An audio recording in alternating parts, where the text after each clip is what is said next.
mostramos los números de los halcones de la guerra que quieren posar sus manos sobre Venezuela. Primer tema para este programa Impacto Económico, que va a reflejar más que nunca cómo las decisiones de los gobernantes nos pegan de lleno, no solo ya en los bolsillos, sino en nuestras propias vidas. El secretario general OPEP instó a no politizar el mercado petrolero. La realidad laboral de Canadá en el espacio de análisis.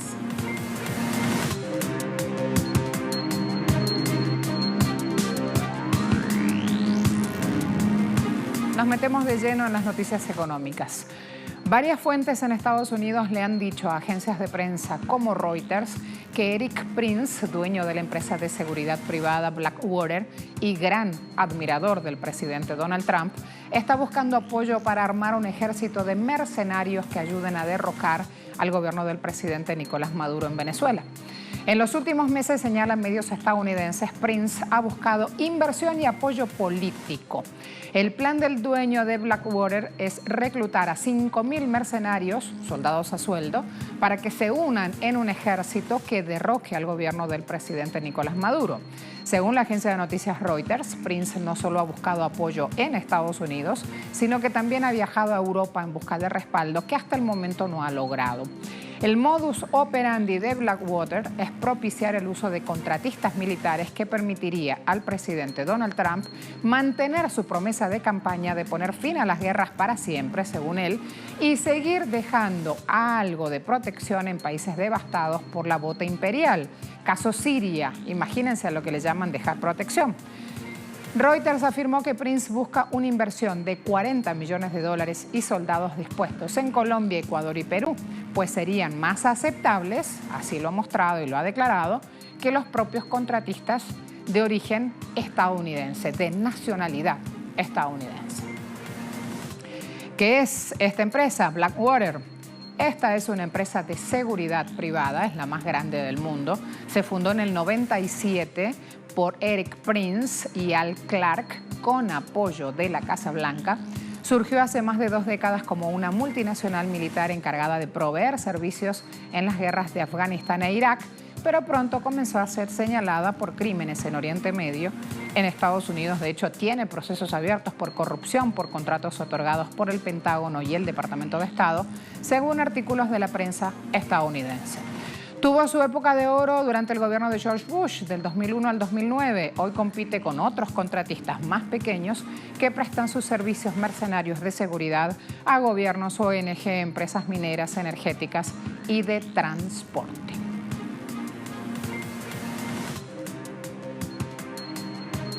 Además, nos vamos a ir bien al sur de la región del continente americano. PIB de Argentina se desinfló 5,3% en lo que va del año en comparación con el 2018.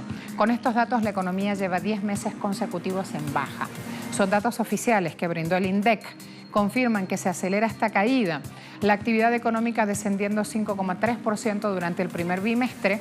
El estimador del nivel de la misma arrojó una caída del 4,8% en febrero de 2019 con respecto al mismo mes del año pasado. Hay sectores que la sufren y la pagan de cerca. Esto es un anticipo, en verdad, de la evolución del PIB, lo que se ha conocido y que toma como base de cálculo los mismos sectores, con un criterio similar al que se usa para medir el PIB. Considerando los resultados de febrero último por sector, se refleja que el peor resultado económico lo lleva el sector del comercio, mayorista, minorista y reparaciones, que ha tenido una caída interanual del 12,3% y 9 meses consecutivos de indicadores a la baja. Otro sector que refleja una baja sensible es la industria manufacturera con una caída del 8,2%. Otro punto de la región, Colombia, con una economía informal, sigue siendo una preocupación para el gobierno del presidente Iván Duque. Hay datos aportados el pasado mes de abril por el Departamento Administrativo Nacional de Estadística, por el DANE. Esa es la sigla de este organismo. Esos datos confirman que en 13 ciudades y áreas metropolitanas del país, casi 5 de cada 10 trabajadores son informales. Para el presidente Duque, el trabajo informal sigue siendo un factor negativo al impedir que los trabajadores hagan sus respectivos aportes a sistemas que permitan beneficios como salud y pensión. Estas declaraciones fueron dadas por el mandatario en un evento que participó con motivo del Día del Trabajador. El listado de las áreas metropolitanas donde la informalidad es protagónica se encuentra encabezado por Cúcuta, allí en la frontera con Venezuela. Cúcuta siempre ha vivido el contrabando. Cúcuta tiene una economía informal al alza de 69,8%, seguida de Sincelejo con un 66%, Riohacha con un 54,70%. En cuanto a las ciudades, a las que se ve más afectada es a la propia capital, Bogotá, con un 39,3% de indicador, seguida de Manizales 40% y Medellín 43,4%. Para el mandatario, si la informalidad de hoy sigue en el futuro, habría una afectación mayor, porque esto implica desequilibrio, falta de financiación también de estos sistemas, además de una escasez para financiar proyectos públicos. Dice el mandatario que el número de personas que declaran renta, impuesto a la renta en Colombia, es reducido. Luego de los discursos, de los pronunciamientos, de las marchas en la calle de los trabajadores ocurridos en la jornada de ayer, 1 de mayo, en Chile los números oficiales indican que la falta de empleo sigue en ascenso. Esta es una realidad que pone en entredicho el discurso del actual gobierno que había prometido bajar justamente el desempleo durante el mandato de Michelle Bachelet. Lo que se había alcanzado en ese momento y lo que se siguió sumando hasta ahora finalmente no ha ido a la baja. ¿Por qué? Mire estos datos que da el Instituto Nacional de Estadísticas del país. Tasa de desempleo 6,9%, primer trimestre de 2019. Nuevamente las mujeres, lamentablemente, ocupan el grupo de mayor desocupación, 7,9% tiene de tasa, igual que en el mismo trimestre del año 2018, mientras que el de los hombres, tasa de desocupación 6,1%, con solo una décima de diferencia si lo comparamos con ese periodo.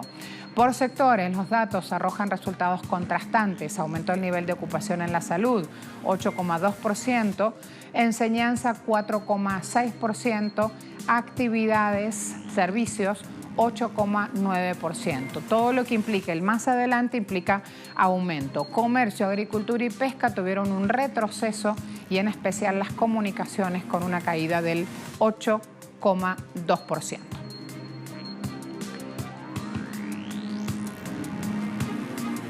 Los datos oficiales de Brasil en torno al empleo opacaron el Día Internacional del Trabajador.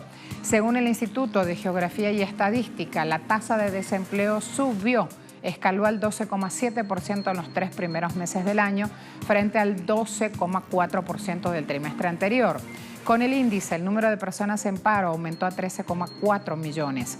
Asimismo, otro indicador que deja en evidencia el desplome del mercado laboral es la tasa de subempleo, que pasó del 23,8% al 25%, siendo la más alta registrada desde el año 2012. A la vuelta de la pausa vamos a hablar de este asedio contra Palestina que propinan, en este caso en alianza, Estados Unidos e Israel.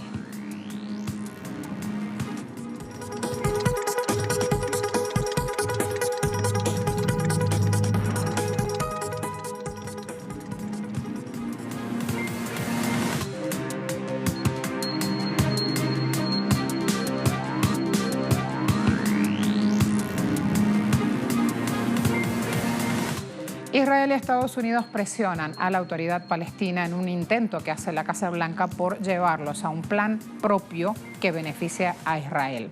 Las presiones apelan al estrangulamiento económico de Palestina.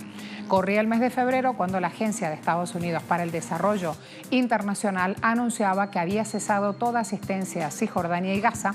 Luego se sumó la decisión de Israel de reducir en 5% la entrega del dinero que tiene retenido en concepto de impuestos, dinero retenido palestino me refiero. Ese dinero llega por las importaciones a la Franja de Gaza a través de puertos de Israel. Y luego se conocía también otra decisión. A final de cada mes se entrega a los palestinos el monto reducido de 190 millones de dólares y esto forma el 63% del presupuesto que usa la autoridad palestina para todo lo que necesita el país. De acuerdo al Banco Mundial, Si esta situación que ha llevado a la AP a bajar los salarios hasta un 60% no se resuelve, la brecha financiera de los palestinos podría superar los $1.000 millones en este año, y esto pone una presión enorme sobre una economía que se enfrenta, a una tasa de desempleo del 52%. A menos que encuentren una solución. ¿Cómo evitar esto y cómo cancelarlo o encontrar una alternativa internacional? Creo que será un desastre para la economía palestina. Para ser honestos, cuando solíamos obtener todo el salario, solíamos vivir en condiciones difíciles. Así que ahora estamos hablando de la mitad del salario. Vivimos en condiciones muy difíciles y nos sentimos débiles y avergonzados frente a nuestros familiares y niños porque no podemos satisfacer sus necesidades diarias. Nos sentimos avergonzados y frustrados frente a los propietarios de tiendas, fruterías, carnicerías y hortalizas porque este pequeño salario no satisface las necesidades básicas de cualquier familia palestina.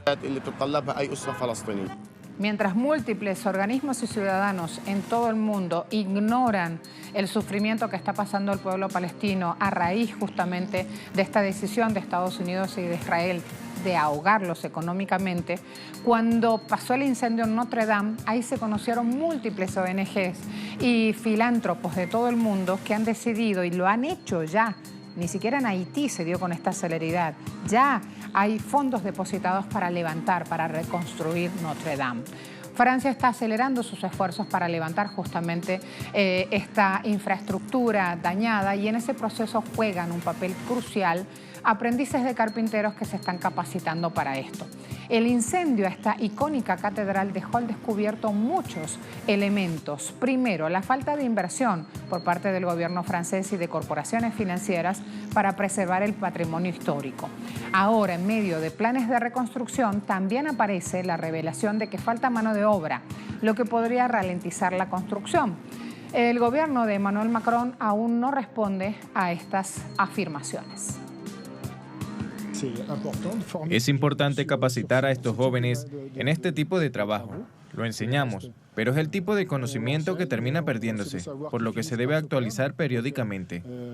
La capacitación también está aquí para eso.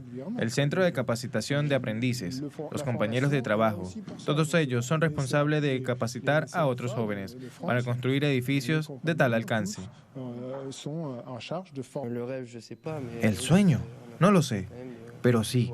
Aún sería un logro poder decir que participamos en la recreación de Notre Dame. Es un monumento histórico y es muy importante para Francia. Es seguro. Otro punto, la primera ministra de Reino Unido, Theresa May, afirmó que cancelar contratos relacionados del Brexit con compañías de ferry había costado menos de lo que costaría la ejecución de esos contratos. May evitó dar cifras, no especificó montos. Dijo que las tarifas de cancelación combinadas con los operadores de ferry eran sustancialmente más bajas que la estimación reciente que hizo la Oficina Nacional de Auditoría.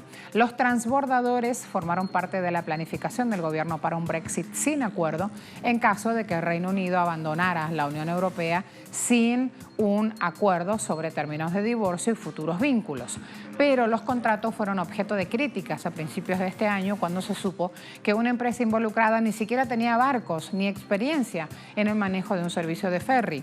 Por esto el gobierno de May tuvo que pagar $43 millones para resolver una demanda del operador ferroviario multicanal Eurotunnel, que alegaba que había sido excluido de manera indebida de la licitación de contratos de flete post-Brexit.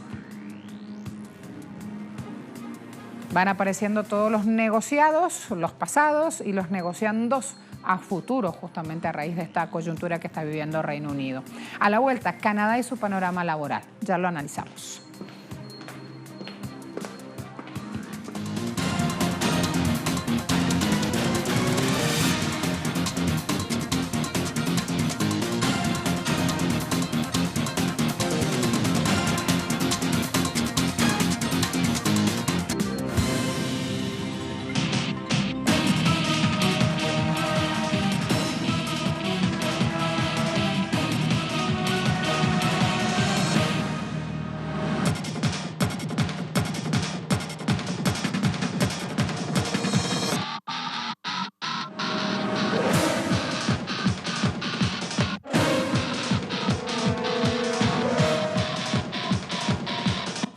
Fíjese, es oficial.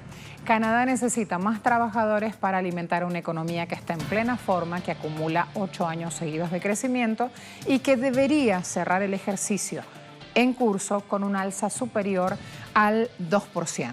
Vamos a revisar este punto en este espacio de análisis.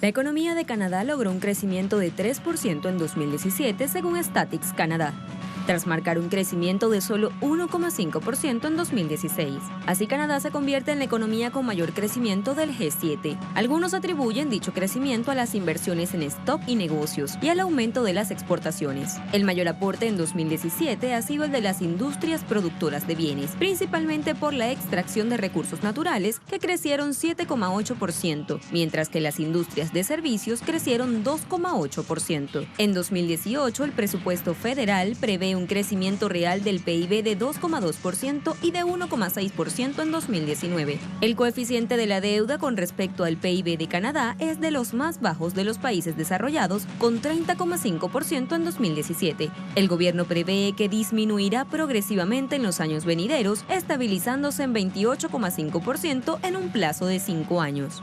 No obstante, los hogares siguen estando muy endeudados. En 2017, la tasa de inflación anual llegó a 1,7%, ligeramente bajo el objetivo del Banco de Canadá, que es del 2%. Ahora bien, materia laboral específicamente. La economía canadiense agregó casi 32.000 empleos el pasado mes de junio. Hablamos siempre del año 2018. Cifra muy superior a los 20.000 puestos de trabajo que los economistas pronosticaban. Por lo tanto, estamos hablando de que tiene un nivel de desempleo que es el más bajo desde el año 1976, aunque esconde un trasfondo que no es del todo positivo.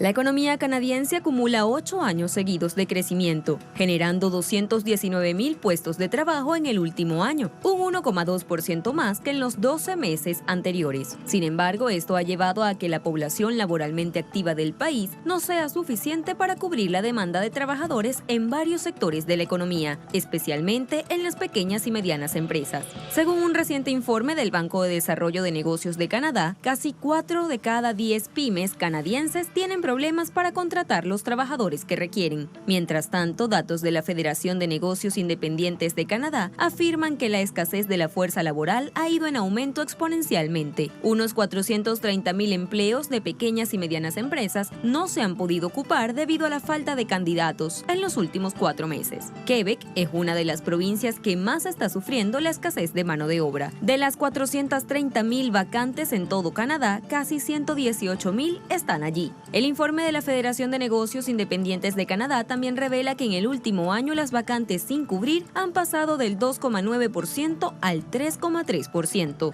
cifra que, según indica el informe, supera las marcas registradas antes de la crisis financiera de 2008. El estudio confirma además los nombres de los sectores más afectados por la falta de mano de obra: servicios profesionales, construcción, agricultura e hidrocarburos.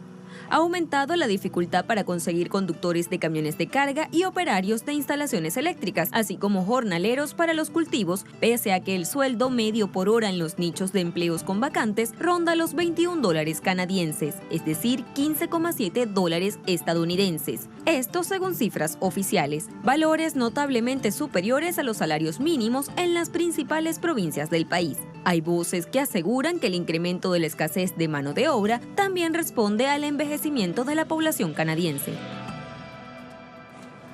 Las soluciones que están proponiendo los especialistas, ¿cómo parten? Vamos a verlos, vamos a empezar por ahí.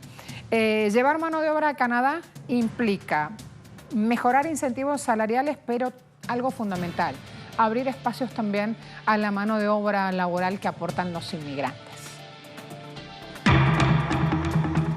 Un reporte de la Dirección General de Estadísticas de Canadá del 2016 ya remarcaba que la contribución de los inmigrantes al mercado laboral es fundamental para lidiar con los factores demográficos que podrían afectar el desarrollo económico. economía canadiense en los próximos años. Esto principalmente porque la generación de baby boomers está en plena edad de jubilación y hace falta una generación de relevo que llene esos puestos de trabajo. Pero fue en noviembre de 2017 cuando el gobierno de Justin Trudeau anunció un plan de 3 años para aumentar la llegada de trabajadores extranjeros. Según sus planes, este año Canadá debería recibir algo más de 300,000 personas. En 2019 serán 330,000 y en 2020 340,000. Unas cifras nada despreciables para un país de menos de 40 millones de habitantes, pero cuya progresión está lejos de lo que le gustaría al Consejo Consultivo en materia de crecimiento económico, llegar a 450,000 inmigrantes en 2021. En paralelo, se mantienen diversos programas para la atracción de trabajadores temporales.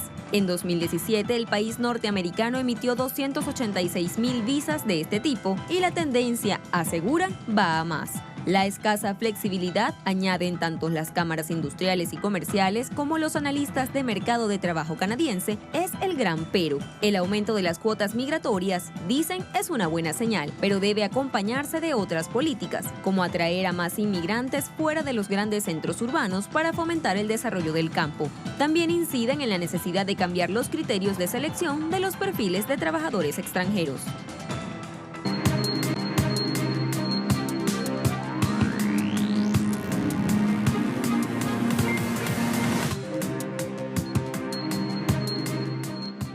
Vamos a tomar esta información que es fundamental para el mercado petrolero. En imagen, Mohamed Barkindo, secretario general OPEP, instó hoy en Teherán a no politizar el mercado petrolero el mismo día en que finalizan las exenciones a la compra de crudo iraní, exenciones otorgadas por Estados Unidos a 8 países. Como se pateó el tablero, como Estados Unidos pateó el tablero, ahora aparecen justamente todas las acciones y declaraciones tendientes a mantener estable ese mercado. Ha dicho Barkindo, nosotros en la OPEP tratamos de manejar el petróleo de modo no político. Están reflejando estas declaraciones que han sido dadas por el funcionario en la Feria Internacional de Petróleo y Gas. Allí la agencia de noticias EFE levantando justamente esa información. Vamos a ver cómo está operando entonces ese mercado en este día. El Brent, $71,47 el barril. WTI, $62,89 el barril. Crudo OPEP está al alza, cotiza $72 el barril. A todos muchas gracias. Hasta luego.